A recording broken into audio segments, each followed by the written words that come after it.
Messi வந்து குட்டையாக இருக்கா, நல்லா வந்து பூந்து ஈஸியாக டபுள் பண்ணி உள்ள போய் கோல் போட்டுறான் அப்படின்னு சொல்லிட்டு நேற்று கூட தான் வந்து ஒரு கிரிட்டிசிசம் வந்து அவர் மேலே வச்ச மாதிரி நான் வந்து கேள்விப்பட்டேன். நான் வந்து 7th 8th ஸ்டாண்டர்டில் மதுரை கேவி நம்பர் 1 ஸ்கூலில் வந்து படிக்கிறப்போ நான் ஆக்சுவலி ஃபுட்பால் டீம் வந்து டிஃபென்ஸ் பிளேயர் தான் இருந்திருக்கேன். நான் நம்ம வந்து இங்கேருந்து ஈஸியாக வந்து கிக் கூட பண்ணிடலாம்.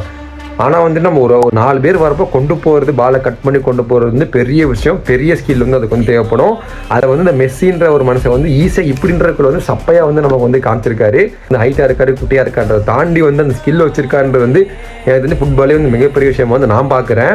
மெஸ்ஸியோட காம்படிட்டர்ஸ் கூட நீங்கள் கம்பேர் பண்ணிங்கன்னா கூட வந்து அவர் வந்து எக்கச்சக்கமான அவார்டு வாங்கிட்டாரு, கோல்டன் பூட்ஸ் வாங்கிட்டாரு, ஜாஸ்தியாகவே வாங்கியிருக்காரு, வேர்ல்டு கப் வாங்கி கொடுத்துருக்காரு. எல்லாமே வந்து அச்சீவ்மெண்ட் எல்லாமே அவர் வந்து பண்ணிட்டாரு. தோனி மாதிரி அவன் வந்து எப்பவுமே சொல்கிற ஒரு விஷயம் தான், கிரிக்கெட் பார்க்குறவனை விட கிரிக்கெட் தாரவன் தான் வந்து தோனி வந்து ரொம்ப பிடிக்குன்னு சொல்லி நான் சொல்லுவேன்.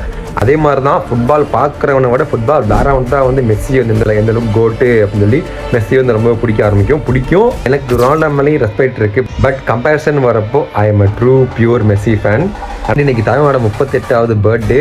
மெஸ்ஸி ஃபேன்ஸ் யாராவது பார்த்தீங்கன்னா மறக்காம வந்து மெஸ்ஸி எவ்வளோ பிடிக்குன்ற கீழே கமெண்ட் செக்ஷன்ல சொல்லுங்க. மெஸ்ஸி தான்டா. 1000 பேர் வரலாம் போலாம், மெஸ்ஸி தான்.